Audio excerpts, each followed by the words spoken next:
بسم اللہ الرحمن الرحیم۔ سامعین محترم، موضوع سخن ٹھہرا یہ غازی یہ تیرے پراسرار بندے۔ ساحل اندلس پر طارق کی یہ دعا نہ صرف غازیان اسلام کی کتاب حریت کا مقدمہ ہے بلکہ رہتی دنیا تک ان کے دلوں کو گرماتی رہے گی۔ مجاہد اول اور سالار اعظم صلی اللہ علیہ وآلہ وسلم کے دست مبارک سے باطل و طاغوت کے خلاف جس جدوجہد کا آغاز ہوا، آپ صلی اللہ علیہ وآلہ وسلم کے جانثاروں اور اللہ کے شیروں نے اسے ہر دور میں جاری رکھا اور پرچم حریت کو سربلند کرتے ہوئے فتح و نصرت کے پھریرے لہراتے رہے۔ دشت تو دشت ہیں دریا بھی نہ چھوڑے ہم نے، بحر ظلمات میں دوڑا دیے گھوڑے ہم نے۔ یہ غازی یہ پراسرار بندے کون ہیں؟ کیا سودا ہے جو ان کے سروں میں سمایا ہوا ہے؟ وہ کیا جذبہ ہے جو ان کو ذوق خدائی بخشتا ہے؟ سورہ صف میں ارشاد ہوتا ہے، اللہ کو وہ لوگ پسند ہیں جو اس کی راہ میں اس طرح صف بستہ لڑتے ہیں گویا سیسا پلائی ہوئی دیوار ہیں۔ ان کے سروں کا سودا، ان کا ذوق خدائی اللہ رب العزت کی خوشنودی اور اس کے دین کی سربلندی کے لیے جینا اور مرنا ہے۔ شہادت ہے مطلوب مقصود مومن، نہ مال غنیمت نہ کشور کشائی۔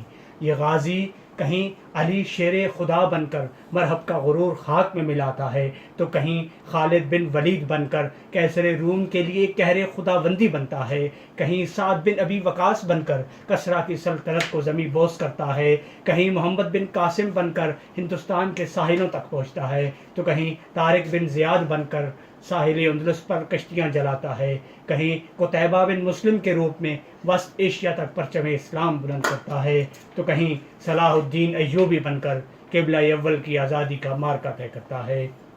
مٹایا کیسر و کسریٰ کے استبداد کو جس نے، وہ کیا تھا زور حیدر کسر بوذر صدق سلمانی۔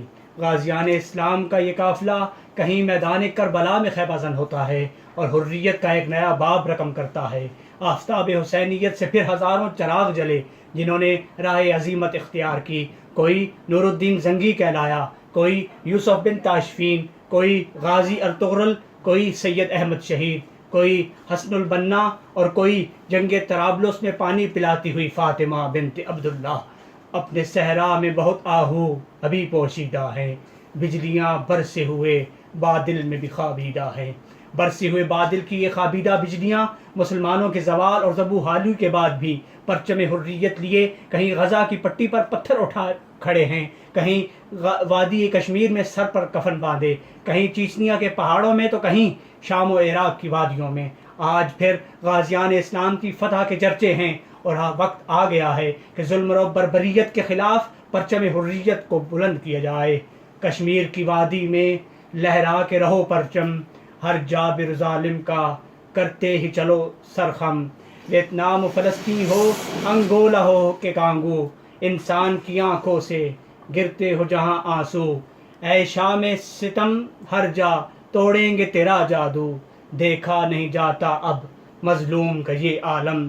مظلوم انسانیت اور خصوصاً مظلوم مسلمانوں کی داد رسی کے لیے امت مسلمہ کے اتحاد و اتفاق اور شیرازہ بندی کی اشد ضرورت ہے اور پرچم حسینیت سر بلند کرنے کی ضرورت ہے۔ لیکن افسوس سے کہنا پڑتا ہے کہ قافلہ حجاز میں ایک حسین بھی نہیں، گرچہ ہیں تابعدار ابھی گیسوئے دجلہ و فرات۔